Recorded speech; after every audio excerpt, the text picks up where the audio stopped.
السلام علیکم دوستو، آج میں آپ کو ایک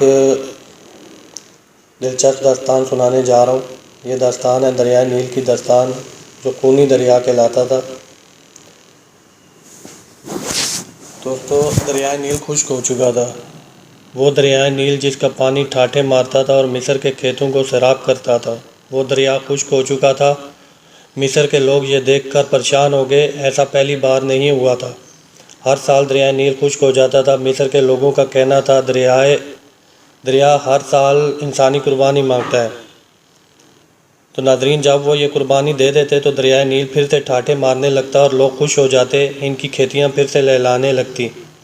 اب ایک بار پھر دریائے نیل خشک ہو چکا تھا۔ لوگوں کے چہرے پریشانی سے مرجھا گئے تھے۔ دریا اس بار پھر ان سے ایک انسان کی قربانی مانگ رہا تھا۔ وہ سب مجبور تھے۔ انہی دنوں حضرت عمرو بن العاص رضی اللہ عنہ نے مصر فتح کیا تھا۔ مصر میں فوجیں موجود تھیں۔ امیر المومنین حضرت عمر فاروق رضی اللہ عنہ نے مصر میں حضرت عمرو بن العاص رضی اللہ عنہ کو گورنر مقرر کیا تھا، اور اس کے چند دن بعد ہی دریائے نیل خشک ہو گیا تھا۔ لوگوں کی پریشانی دیکھنے کے قابل تھی۔ ناظرین، لوگ دریائے نیل میں انسانی قربانی کی تیاریاں کرنے لگے۔ اب لوگ خوش تھے کہ دریا انسان کی قربانی کے بعد پھر سے بہنا شروع کر دے گا اور خوشحالی ہوگی۔ آخر وہ دن بھی آ گیا جس دن ایک انسان کی قربانی دریائے نیل کو بین چڑھا جانا تھی۔ لوگ صبح ہی صبح یوں تیار ہو کر باہر نکل آئے جیسے عید کا سماں ہو۔ ہر شخص کے چہرے سے خوشی جھلک رہی تھی۔ دوستو، حضرت عمرو بن العاص رضی اللہ عنہ دریائے نیل کے خشک ہونے کی وجہ سے سخت پریشان تھے۔ جب انہوں نے یہ سنا کہ لوگ دریائے نیل کی بھیڑ چڑھانے کے لیے ایک انسان کو قربان کرنے لگے ہیں تو وہ تڑپ اٹھے کہ یہ تو سراسر ظلم ہے۔ دریا کے لیے ایک انسان کو قتل کر دینا کہاں کی عقل مندی ہے۔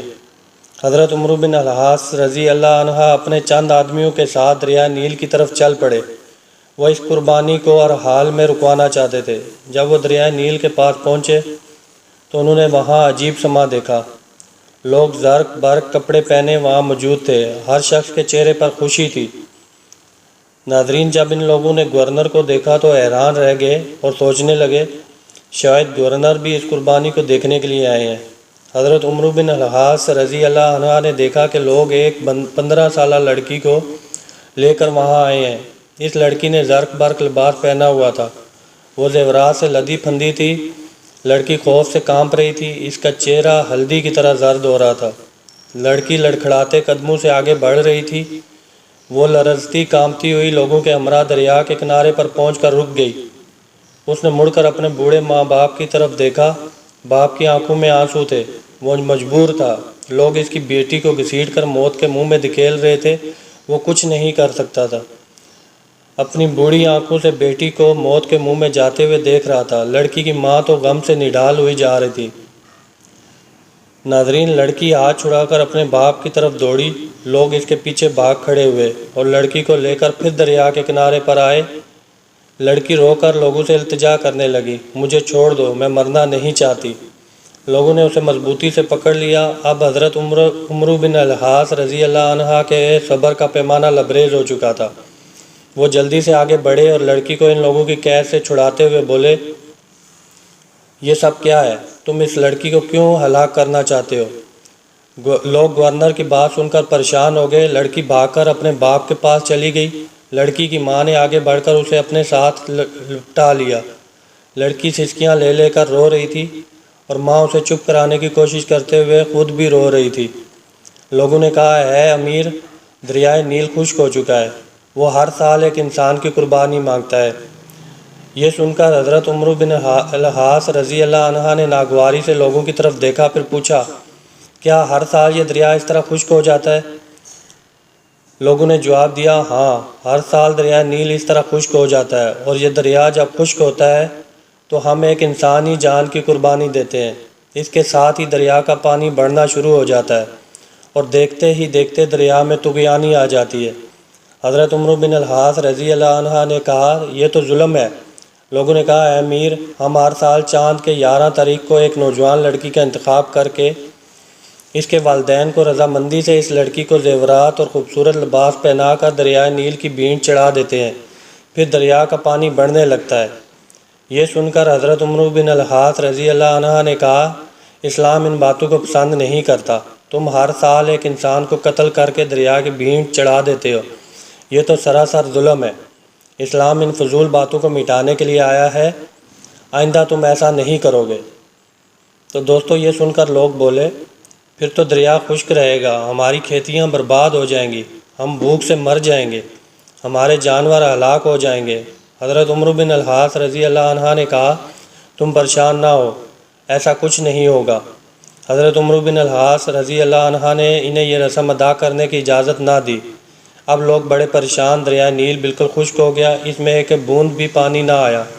لوگ بوکھلا گئے، ان کی کھیتی باڑی دریائے نیل کے پانی سے قائم تھی، اب تو دریا خشک ہو چکا تھا، زمین بنجر ہو گئی، لوگ فاقوں سے مرنے لگے، جانور چارہ نہ ہونے کی وجہ سے تڑپ تڑپ کر جانیں دے رہے تھے۔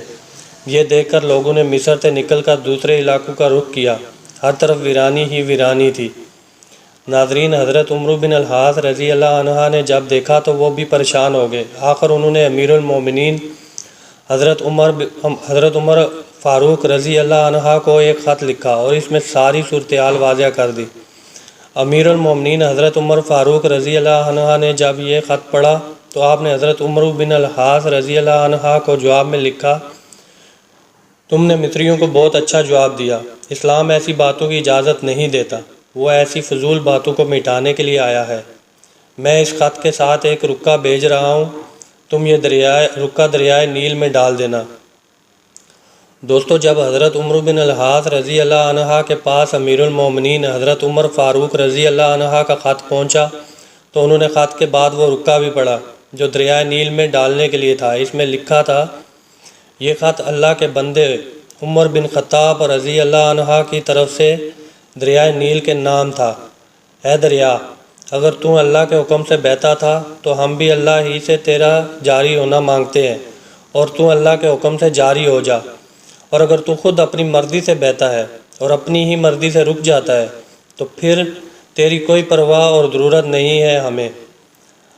دوستو حضرت عمرو بن الحاص رضی اللہ عنہ نے یہ رکا دریائے نیل میں ڈال دیا اور واپس چلے آئے۔